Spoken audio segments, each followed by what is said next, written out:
I was not going to talk about this today. I want y'all to know that. I had a whole other rundown written.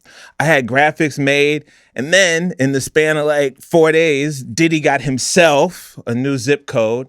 Ryan Clark got fired during a live broadcast. LeBron James switched teams for the 4th time in his career and said, and I quote, "This is my last decision." Sir, you said that in Miami. You said that in Cleveland. And you said that with the Lakers. At this point, that's not a decision. That's a subscription service. And I said, okay, let's do it. We're doing receipts and reactions today. Let's go, New York! John Cash. Yo, listen to John Cash. Here's what's on the docket. Diddy tossed.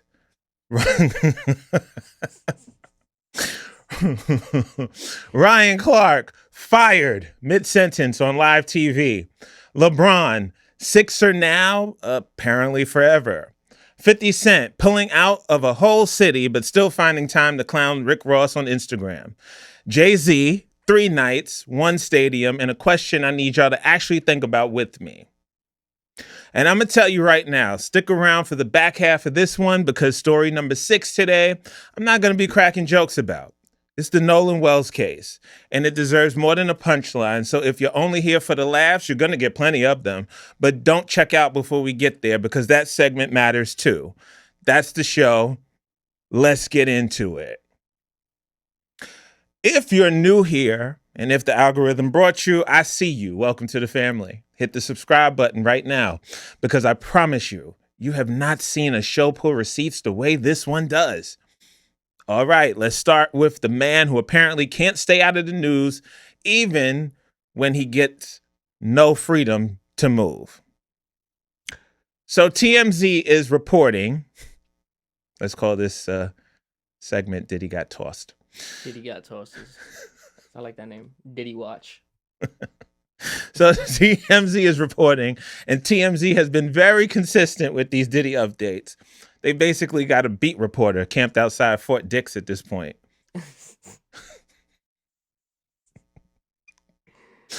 TMZ is reporting that Diddy got into a fight with a fellow inmate at FCI Fort Dix. Is he really at somewhere called Fort Dix? Yes, it's this. I thought that was a joke. The irony. Yes, Justin. Yes, the irony is not lost on me at all. That's insane. Diddy got tossed at Fort Dix. Anyway, for those of you who don't know, Fort Dix, that's a federal lockup in New Jersey where he's been serving his sentence. Now, here's what allegedly happened. Sources say that the other inmate disrespected him. Dissed him is the word they use.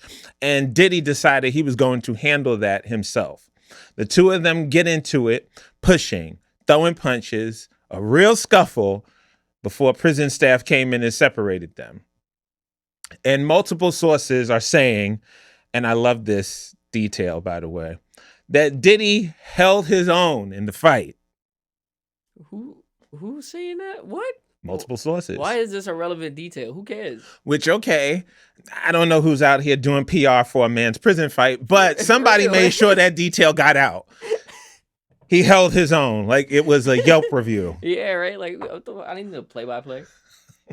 But here's the part I actually want to focus on. After the fight gets broken up, TMZ's own headline said he was, and I'm using their word, Justin, tossed.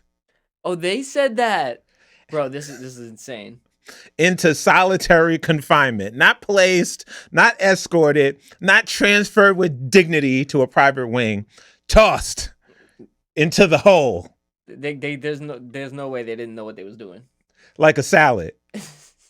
Like a Caesar salad, by the way. Extra croutons. Hold the freedom. Yeah, for sure. This guy.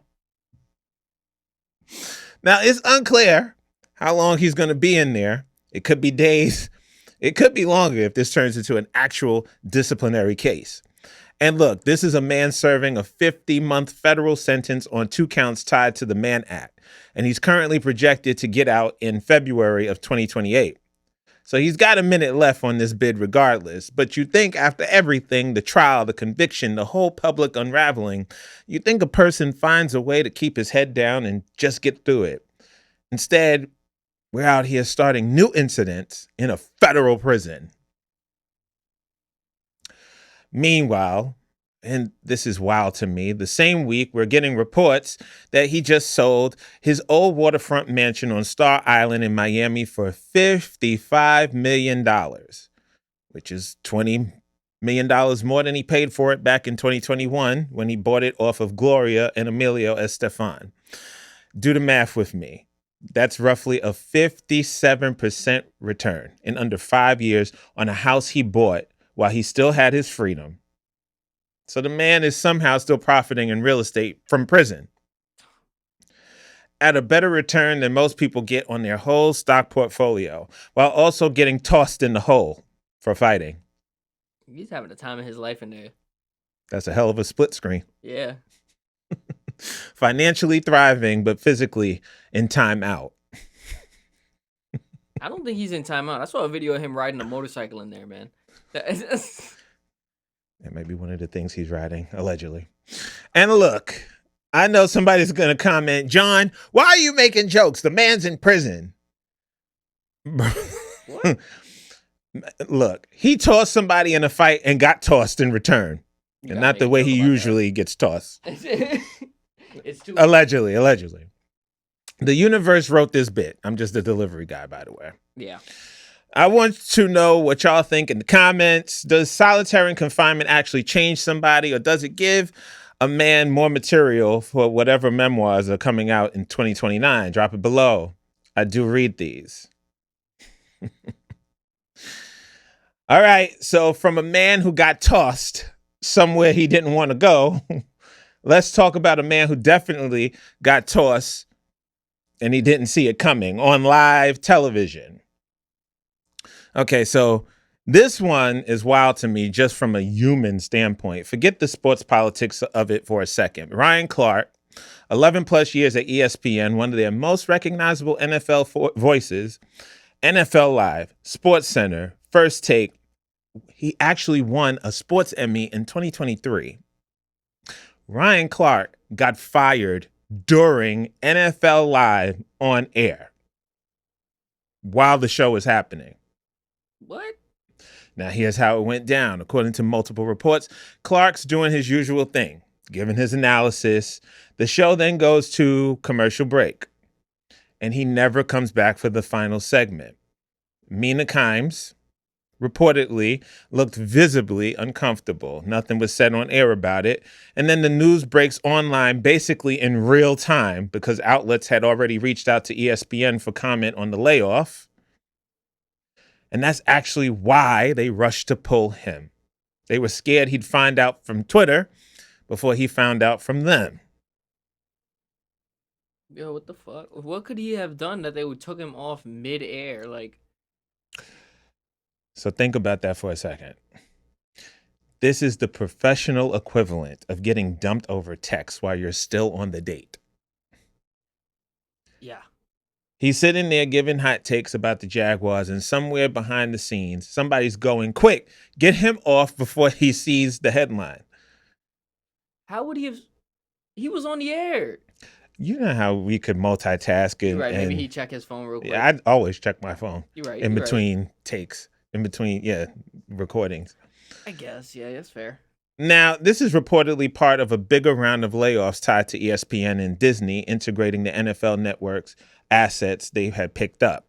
Cam Newton also got named in the same wave of cuts. So it's not personal, allegedly. It's business. Except Stephen A. Smith didn't see it that way.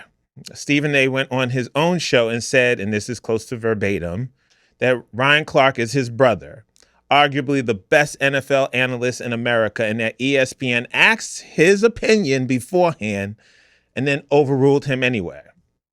He said it straight up. I am not happy. And here's the kicker for the controversy angle.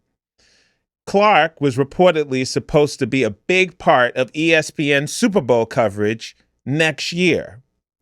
which is ESPN's first time ever broadcasting the Super Bowl, which to my belief, or to my knowledge, currently is scheduled for Valentine's Day, February 14th. Yes. Oh, it's going to be a crazy Super Bowl. And President's Day is the next day. Babies going to get made. I mean, babies are going to get made regardless, so. maybe I might make one by then. There you go. Wait, do we know what they did? What he did to get fired? Well, I'm gonna get to it. I'm jumping the gun. My bad. Yeah, you jumped the gun. Mm-hmm. So it's a part of long story short, it's a part of the cut. They're trying to trim the money, everybody. He was just one of the names that got laid off. One of the names that got laid off, but some people, I'm going to tie it in a little bit. Okay. So they let go of a guy they were building toward their biggest moment with on the same day of a round of layoffs in the middle of a live show out of fear he'd read about his own firing on social media before they told him. And let's talk real money for a second, because that's what this show does. We don't just react. We look at the numbers behind the reaction, hence receipts and reactions. Clark was reportedly making north of $2 million a year at ESPN. Whoa. And under most standard TV deals like his, the network's on the hook to pay out the remainder of that contract, whether he ever sits behind that desk again or not.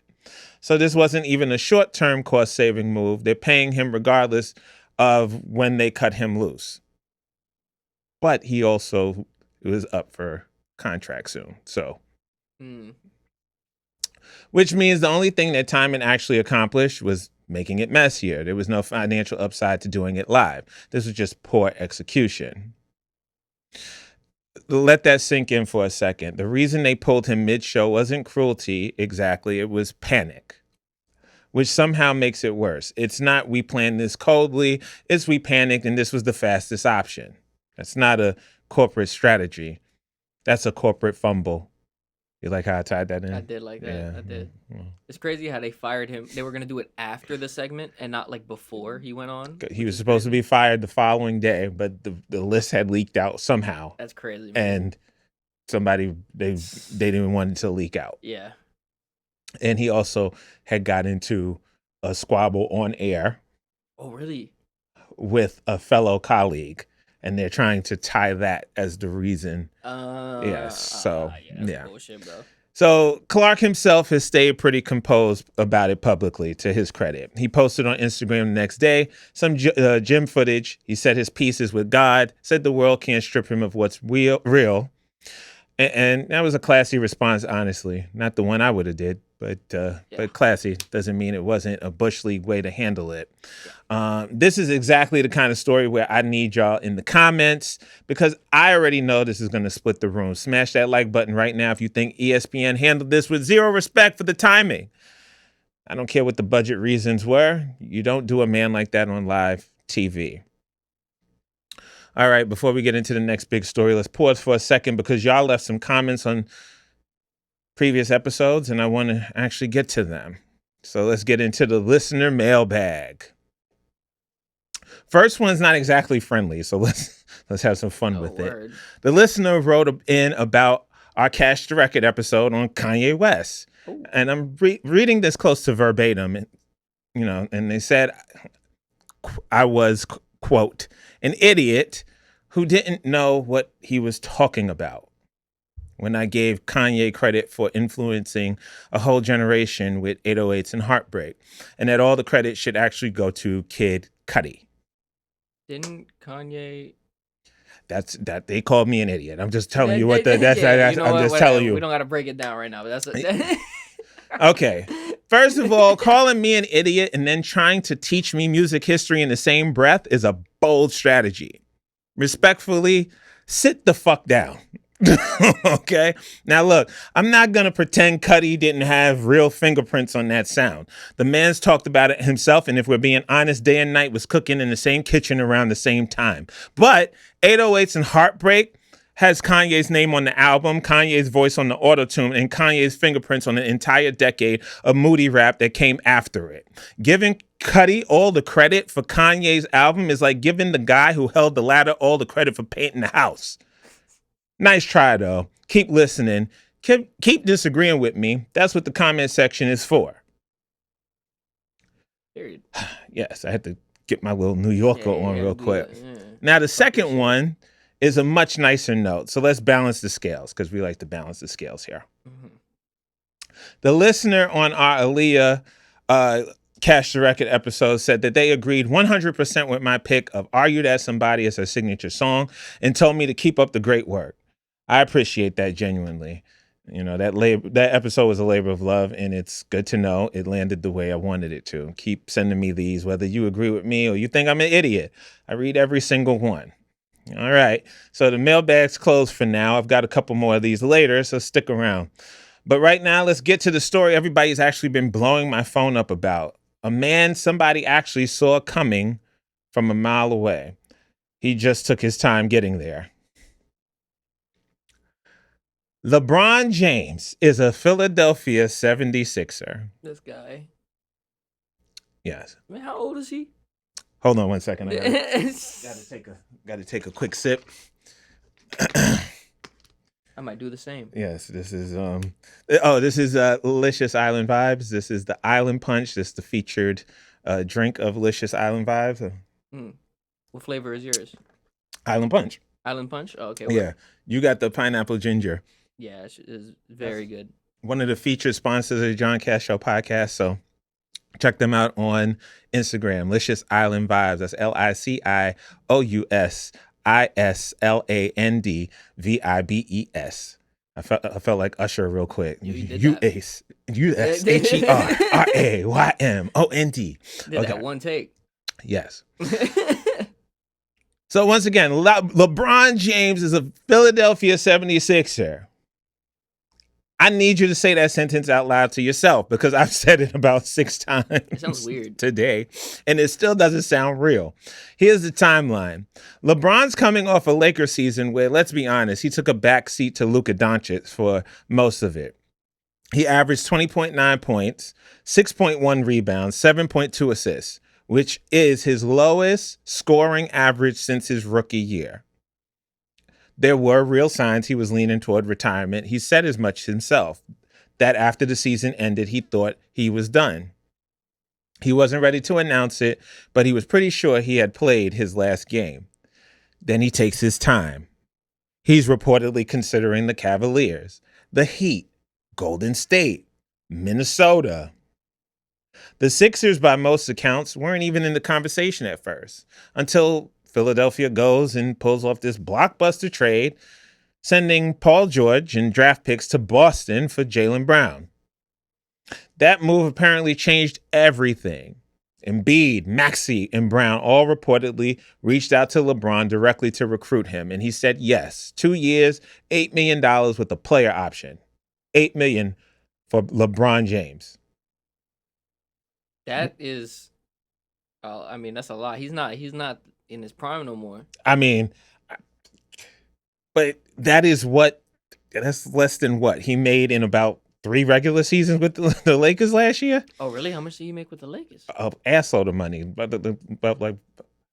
$50 million around it. Yeah. Shit. Oh, okay. So he took a big pay cut. Yeah. So this isn't a contract. This is a vibe. Like, ooh. This is a man saying the money doesn't matter anymore. I need something to chase. Yeah. And not, juice with the liquor. Mm-hmm. He just want to go to Philly. And listen to how he explained it. This is LeBron in his own words. This is my last decision. I'm not going for money.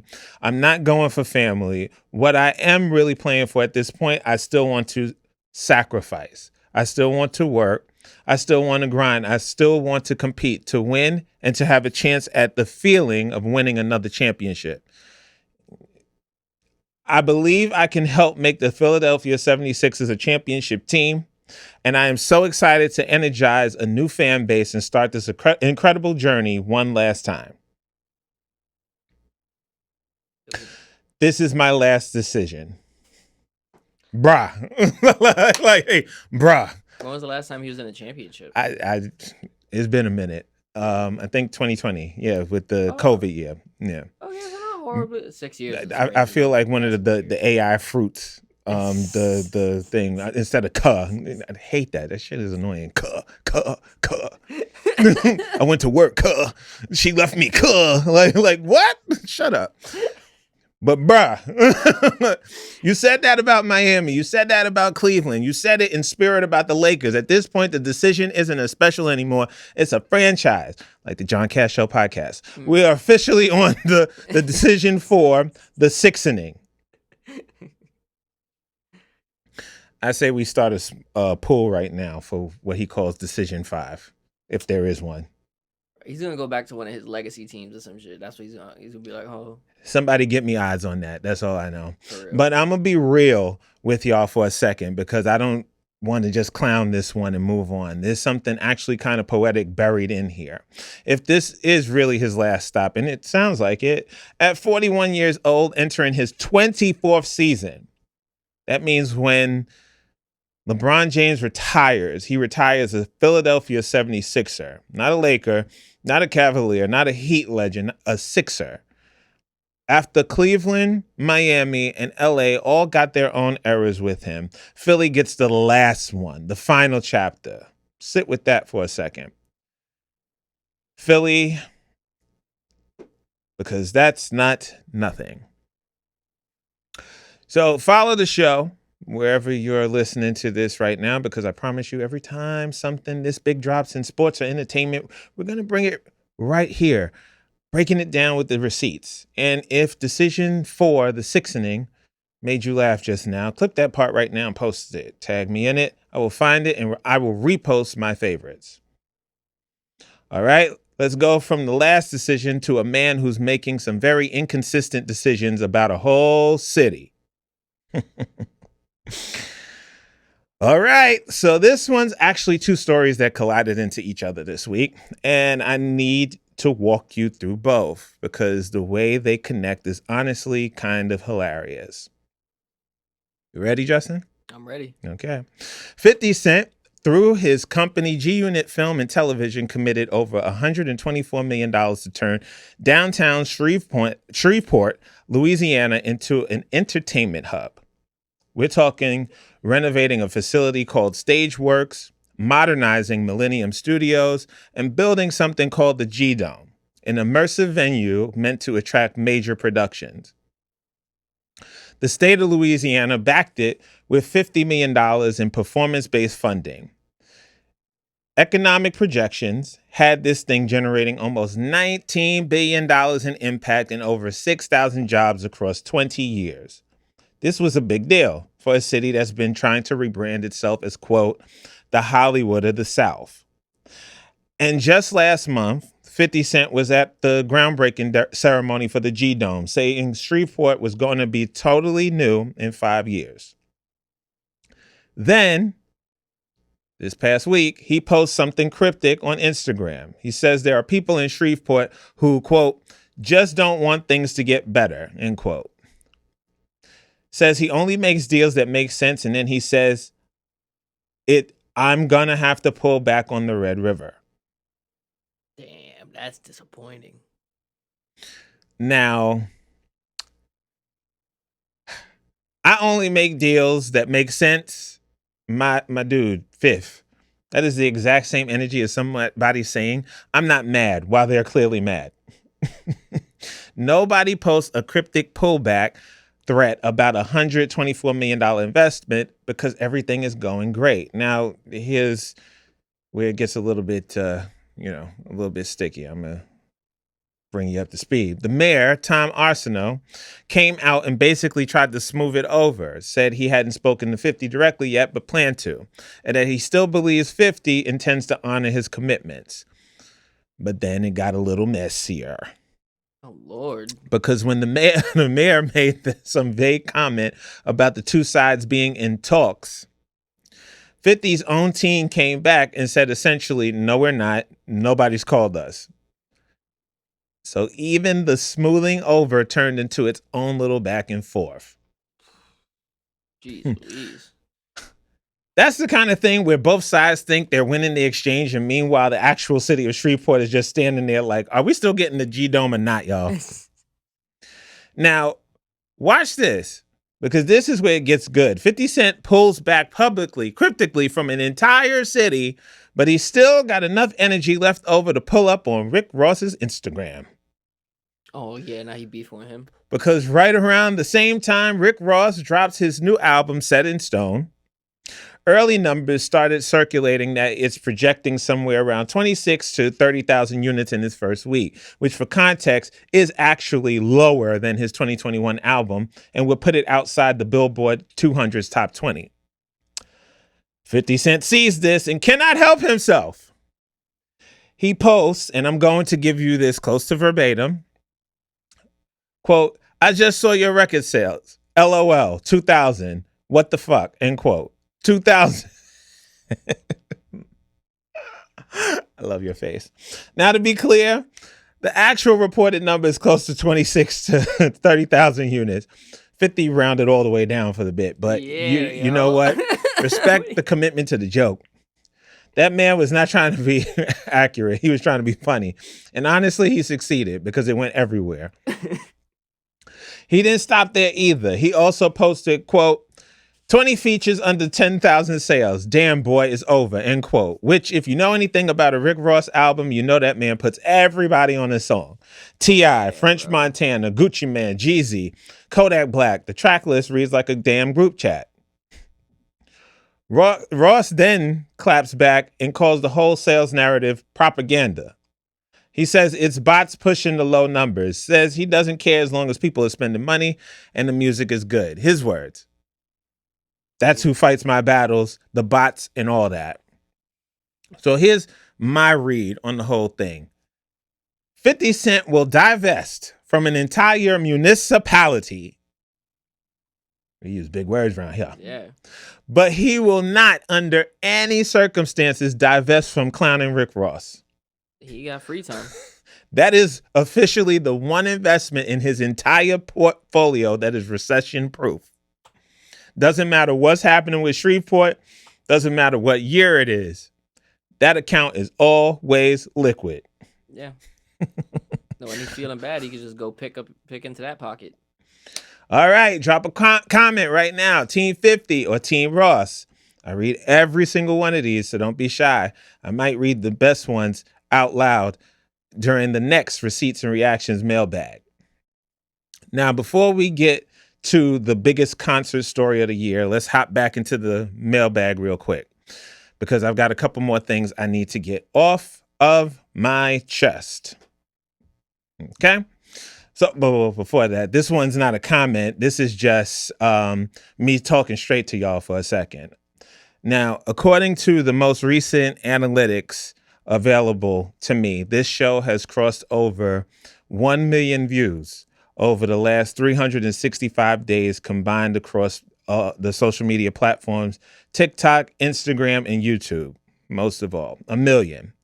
Now, I don't take that for granted, not for 1 second. So thank you genuinely from the bottom of my heart. Every one of you watching, listening, commenting, arguing with me about Kanye and Kid Cudi. That's what built that number, not me. And also on top of that, this past month was the biggest download month in the entire history of the show ever. Oh, really? So whatever y'all are doing, telling your friends, share it in the group chats, sharing it in DMs, keep doing it because it is clearly working. And hey, if you didn't know, you don't just have to listen to this. You can watch the full visual version of the show on YouTube, Apple Podcasts, and Spotify. If you'd rather actually see my face while I clap back at somebody calling me an idiot. Either way, audio or video, I appreciate you being here. So, yeah. And I look pretty good today. Wouldn't you say so, Justin? I think so. Yes, I look pretty good. I look pretty good all the time, but I look... Fitted all the way up. Yeah. I'm getting numbers. I'm getting numbers. People going to see these clips. They're going to be like, oh, he fine. You're going to start walking different in the streets. He fine. For real, acting brand new. Okay. Let's get to the third comment in the mailbag. Somebody asked me why I don't do more of these mailbag check-ins. Truthfully, because I didn't think y'all wanted it. But judging how many of you left comments after the last batch of episodes, I was wrong. So here's the deal. If this segment gets requested again in the comments, it will become a permanent fixture on the show. That's not me being coy. That's a real offer. You asked for it and I build it. All right. Let me take another quick sip of... You know, I might do the exact same.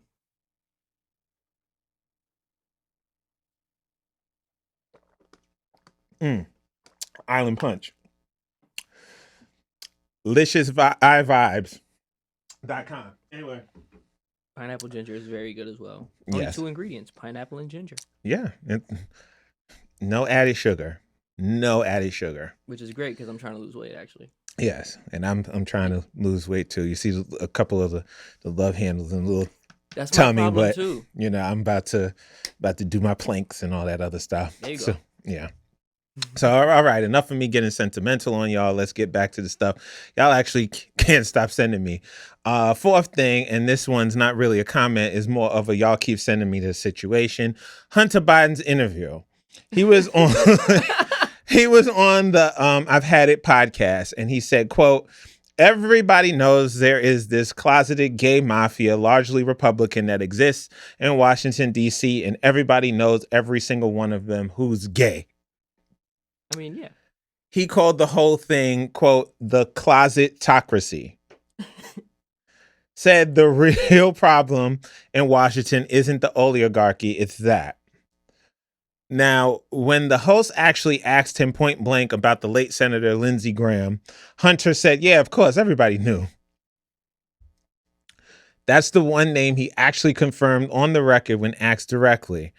Everything else in that interview, the everybody knows every single one of them line, that's insinuation. He didn't sit there and read off a list. That would have been great. And I've had a bunch of y'all ask me straight up, John, are you going to name who else he was hinting at? And I'm going to tell you right now, no. Yeah. I'm not going to do that. And here's why. There's no evidence behind any of it beyond one confirmed name. And Graham denied it his whole life, and he's not here to respond to any of this anymore. And the other names floating around online right now attached to this story, nobody's confirmed those. Nobody's got proof. That's just internet speculation running wild off one interview. And I'm not going to be that guy who turns somebody's unverified guess into a headline. That's not receipts, that's rumor. And this show is called Receipts and Reaction for a reason. Yeah, word. And speaking of asking for things, I'm going to ask you for one right now. And it takes 10 seconds. If you're listening to this on Apple Podcasts or Spotify, leave the show a rating, 5 stars if you're feeling generous, and drop one line in the review about which story today was your favorite. That's it. That's the whole ask. It costs you nothing, and it's the single biggest thing that gets this show in front of new people, more than any clip, more than any share. So do that for me right now. If you got 10 seconds, I'll wait. All right. Mailbag's closed for real this time. Let's get to the man who just moved literal hundreds of thousands of people 3 nights in a row in one building. Jay-Z closed out a 3-night residency at Yankee Stadium, and I need to walk you through what actually happened here because it was not 3 of the same show. Night 1, July 10th, was a 30th anniversary celebration of Reasonable Doubt, his debut album. Nas came out, Alicia Keys came out, Blue Ivy came out, Beyoncé came out. Night 2, July 11th, 25th anniversary of The Blueprint. Eminem came out, Pharrell came out. Night 3, and this is the one everybody's still talking about, was billed as Extra Innings. It was no album to center it around, just Jay, free to roam through 3 decades of his own catalog, nearly 50 songs, close to 3 hours. It did get delayed almost 4 hours because That's of fucking crazy. Because of a security situation at the gates. So it didn't start until after midnight, and the crowd still stayed. Nobody left. And that night is where he brought out Rihanna. Oh, Making a rare live appearance, and Beyoncé. Like I said, he didn't run the same show back 3 times like a rerun. He threw a whole trilogy at Yankee Stadium like this was a Marvel franchise, and Extra Innings was the post-credits scene everybody stayed for. Shit, I would have stuck for that one. Rihanna? I saw the Doomsday. The trailer? The trailer as I I bought was right in tickets. this outline. So that's why I was like, yeah, you it's go. Marvel. Yeah. You excited for Spider-Man? Tobey Maguire is my Spider-Man. Anyway. Fair enough. So here's the actual question I want y'all to sit with, because this is the part of the show where I need you thinking, not just laughing. Not artists in general. I'm talking specifically about rappers. Is there another rapper right now, today, who could sell out a stadium 3 nights in a row, back to back to back, and make each night feel like a genuinely different event, not just the same set list, copy, pasted? I've got an answer. And I'm not just going to give you a name. I'm going to give you the receipts, because that's the whole point of the show. But, Justin, what say you? I say either Kendrick. I feel like he has enough variety in his discography that he could probably do and bring out enough different people that he could have 3 different vibes in 3 days. And he would definitely sell out 3 days. At a stadium? At a stadium, Kendrick? Yeah, I think so. If he had an album come out or something, or if it was like an anniversary of To Pimp a Butterfly or some shit. Okay. I could see that. Who else? Kanye's, I don't think he would do 2-3 different vibes. I feel like it would all sound like the same. Honestly, other than that, maybe Playboy Cardi. But I don't know about a stadium for like 3 days though. No, I'm talking about a stadium. Yeah. Okay. I So think my biggest one is probably Kendrick, yeah. I'm going to say his nemesis, Drake. I was thinking Drake too, actually. So let's start here. I agree. Drake is one of the only handful of rap acts to ever gross over $100 million on a single tour, and he's done it twice. Aubrey and the Three Migos tour back in 2018, and it's All a Blur tour back in 2023 and 2024. On top of that, in 2025, he headlined all 3 nights of Wireless Festival in London. That's the first time that has ever happened in that festival's history. And those tickets sold out in minutes. Yeah. Setting the record for the fastest sellout in Wireless history. His most recent run, the Some Special Shows for You tour with Party Next Door, averaged over 13,500 tickets sold per night. And that tour still brought in over $55 million, even with incomplete reporting on 9 of the shows. So that's a man who has literally already proven he can do multiple sold out nights in the same city and keep people showing up. Yeah, Drake is definitely would do it. And 50 Cent. Oh, really? You think 50 Cent really? Yes, the same man that we just spoke about. We spent 5 minutes speaking about for the Rick Ross beef. Mm-hmm. His final lap tour grossed $103.6 million, and it sold over 1.05 million tickets across 83 plus reported shows worldwide, and became just the 4th rap tour in history to cross $100 million. Yeah, probably. His career totals $150 million grossed, 2.5 million tickets sold lifetime, and put him in the top 10 highest grossing rap acts in Billboard box score history. His London's O2 Arena alone, 2 nights, brought in $4.4 million combined. So this is a man who has already shown he can pack a room internationally night after night and sell out doing it. Yeah, I can see that. You know, when you put it like that. And then not only that, let's say the first night, right? Who you bringing out? He could bring out the Game. Mm-hmm. He could bring out that'd be like, oh, what? They made up? Or like, you know, he could bring out people too. He could bring out. He's collaborated with mad people. Yeah. Yeah, he could bring out Nicki Minaj. He's showed up at her tour. I don't know if Nicki Minaj gonna go anywhere on the stage. I mean, she's gonna rebrand herself. Watch. So? This is she has to at some point. Going to rebrand herself. So here's my verdict. Jay-Z's got the catalog to do what he just did artistically. 30 years of hits give you options nobody else has. But logistically, in today's touring market, if I'm asking what other rappers actually proven with real box office numbers, not vibes, that they can fill a stadium 3 nights running and make people believe every single night is worth showing up for, I'm looking at Drake and I'm looking at 50 Cent. Yeah, I can see that. Those are for the sure. only 2 other rappers on my list with the receipts to back it up. Yeah. Now, to the audience, tell me who I'm missing. And I mean this. Don't just drop a name in the comments, bring a stat with it, because this is receipts and reactions. This is not vibes and guesses. Earn your spot in the argument. Now, if you made it this far into the episode, you already know what to do. Like this, share it with whoever in your group chat needs to see the Drake versus 50 debate. Because I promise you, somebody in there thinks they've got a better answer. And subscribe so you don't miss the next one. Okay.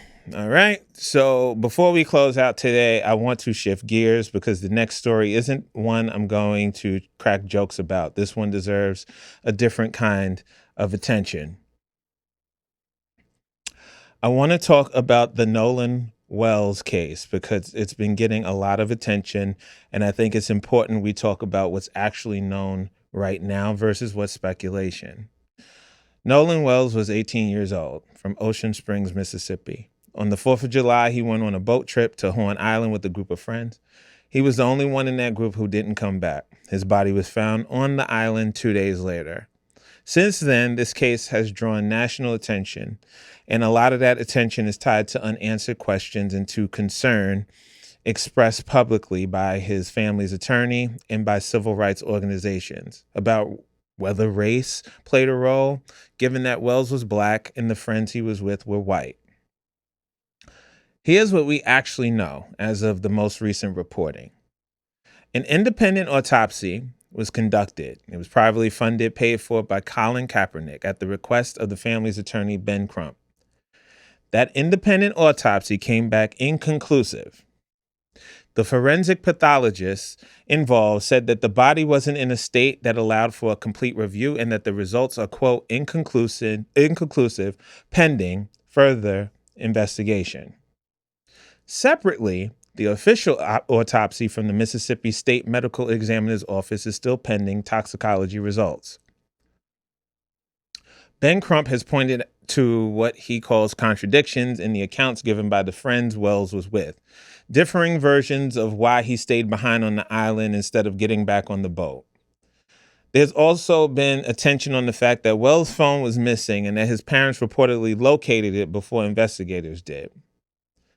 NAACP President Derek Johnson has publicly accused local law enforcement of being derelict in properly investigating the case.